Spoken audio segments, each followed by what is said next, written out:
लक्षात ठेवण्यासारख्या खास kitchen tips. नमस्कार. 1. दात कमजोर किंवा हलत असल्यास दातावर आल्याची पेस्ट लावल्याने दात मजबूत होतात. 2.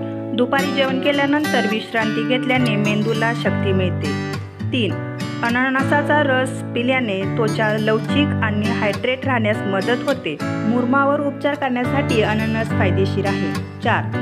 गुलाबजाम बनवताना पाक नेहमी पातळ करावा, जास्त घट्ट करू नये. पाक पातळ केल्यामुळे गुलाबजाम छान तयार होतात. 5. मसाल्यांना जाळी लागू नये यासाठी मसाल्यामध्ये थोडे मीठ ठेवावे, यामुळे मसाल्यांना जाळी लागत नाही. 6. खारकेची पूड तयार करण्यासाठी खारीक व खोबरे एकत्र मिक्सरमध्ये बारीक करावे. 7. मीठ मिरच्याचा खरडा काही काळाने काळा पडतो, त्यासाठी खरडा करताना थोडा लिंबू पिळावा, त्यामुळे रंग हिरवागार राहील. 8. लोण्याचे तूप करताना ते होत आल्यावर एखादे विड्याचे पान किंवा चिमटभर मीठ घालावे, त्यामुळे तूप रवाळ होते. 9. मातीच्या भांड्यात दही लावल्यास पाणी शोषले जाऊन दही घट्ट लागते. 10. चांदीच्या वस्तूंना दाताच्या पावडरीने पॉलिश करावेत, यामुळे वस्तू नव्यासारख्या दिसतात. 11. मटण शिजवताना बऱ्याचदा ते शिजत नाही. अशावेळी मटण शिजवताना त्यात कच्च्या पपईची पेस्ट केल्याने मटण लवकर शिजते आणि मऊ देखील होण्यास मदत होते. 12.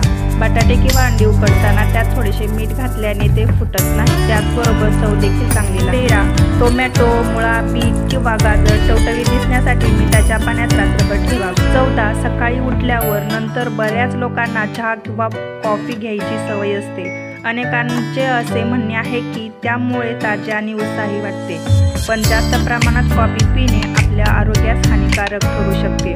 वास्तविक चहा आणि कॉफीमध्ये कॅफीन नावाचे घटक असते. 15. काळे हरभरे खाल्ल्याने शरीरातील दुबळेपणा दूर होतो. 16. गोड पदार्थ नेहमी जाडबुडाच्या भांड्यात करा, ज्यामुळे ते